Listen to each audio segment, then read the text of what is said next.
Come on, guys. There was a time in my life when I first got business, I thought you could design the ideal product and make the ideal manufacturing environment and just let it run. And then I discovered that there's not a thing you're doing that you can't be doing better.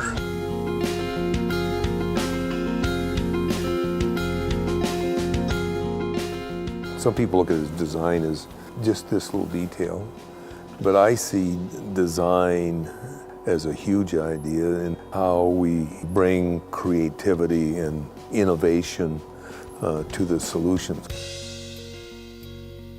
These were some of the products that Dad was making in the 50s.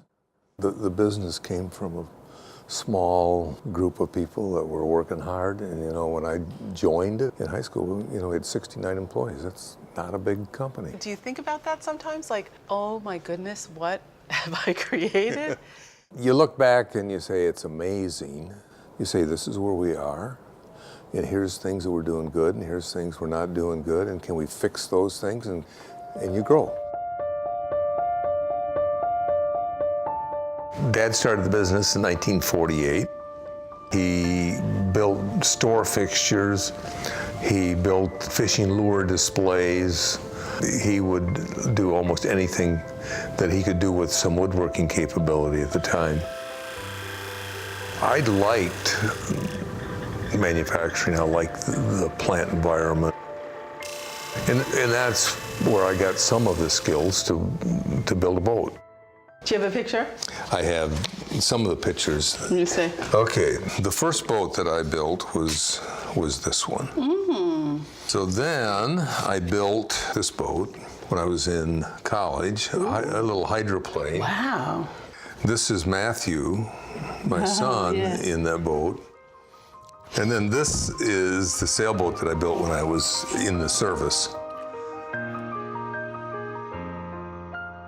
When I came out of the service, Dad asked me to take on the leadership of manufacturing and new product development. And we designed and developed the panel-based systems product that we called Modern Office Modules. We abbreviated that as MOM. And then we said we someday should get into portable office partitions so we could make both mom and pop products. That'd be cute. I mean, this was absolutely your baby, and it changed the business. Yep. I would get questions around how do you get power to the work surface in a panel-based system.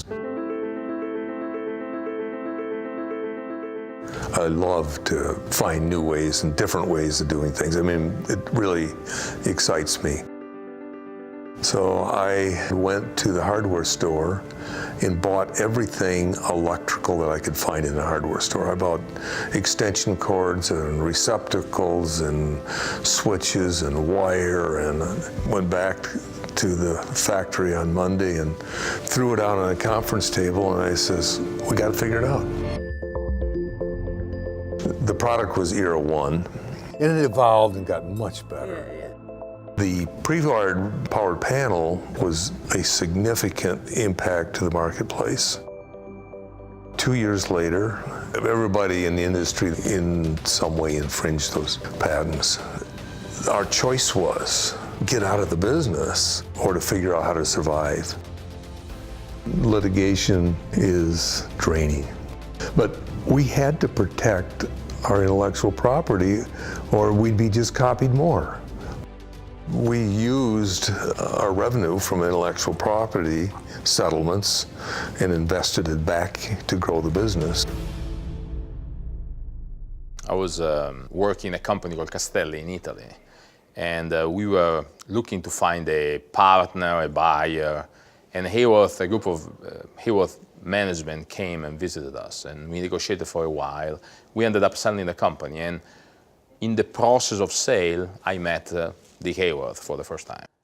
He was the man that is today, very authentic, a little careful, with a little sketch. What do you think about this? At times, like with great ideas, in the middle of a conversation. Have you ever thought about? One of the beauties about being global is there are centers of excellence around the world, many of which are not in West Michigan, you know, kind of they are where they are. We started our acquisition in '88 to expand globally and create a similar capability around the world.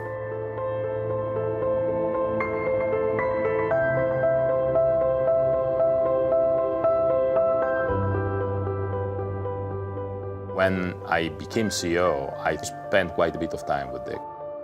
And those 2-3 years of collaborating with him, I understood this guy so down to earth. He owned an empire. He had built an empire and he owned an empire. That's where it started to become wow.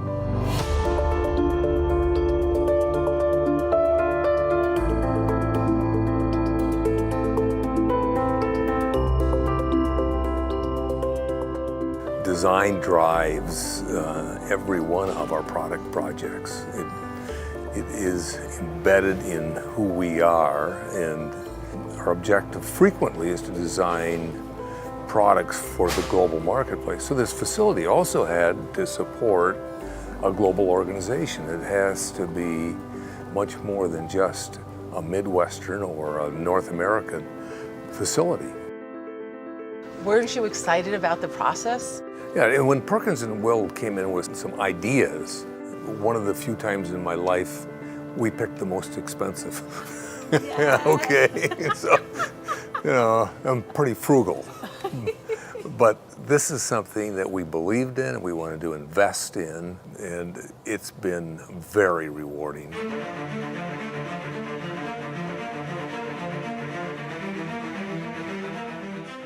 We believe in really intensely studying human interactions and how people work together, and that's driven a lot of our new products.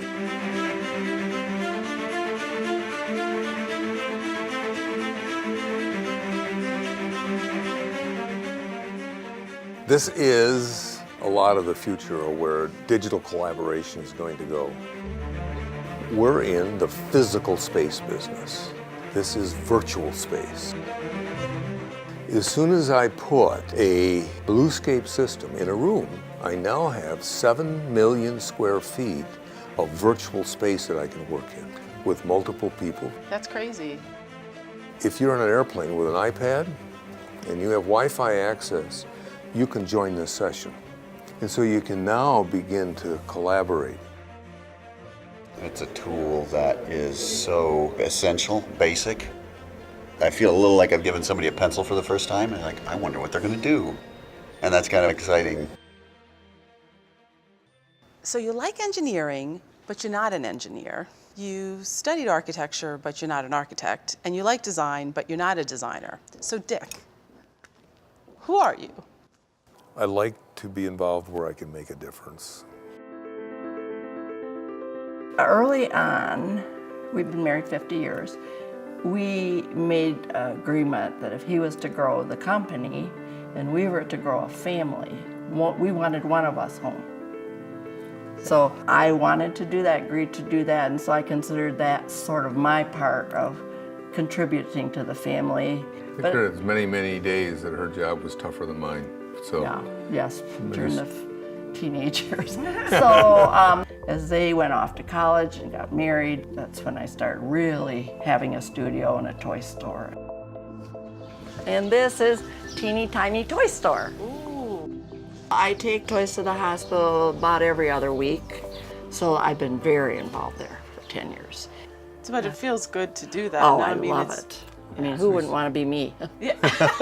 Look what I got. Bethany and I really wanted our children to do things that they thought was important. I dreamt of having my children interested in the business, and I've been really blessed with Matthew because he's not just interested, but he's very passionate about it. When I became chairman, probably the most profound discussion we had prior to me formally being announced as the chairman was about values. Dad sat me down and he said, your number one job is to deepen the root system of our values. When we went zero waste to landfill, that came from a plant member. Or in the 90s when we put in a recycling plant with Bill Gurn, again, our values drove us to do that. When you think about building a house or a building, I think about the foundation. And Dick has built, through his value system, a great foundation.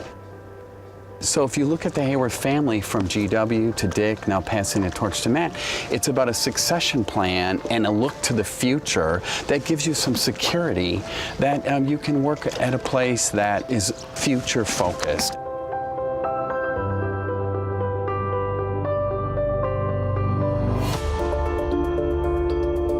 Project Clarity is looking at the entire Macatawa watershed and where the water comes from, what's the quality of that water, and then what can we do to address the issues caused by the problems in the watershed. It's part of our passion to do those kinds of community things. Let's take it up to speed.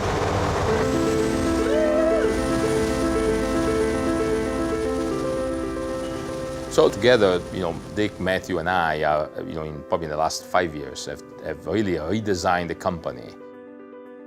When I walk in every morning into this building, it puts a little smile on my face. This building in front has written Haworth, and that means so much. He loves the company, he loves the customers, and he's very much putting that first.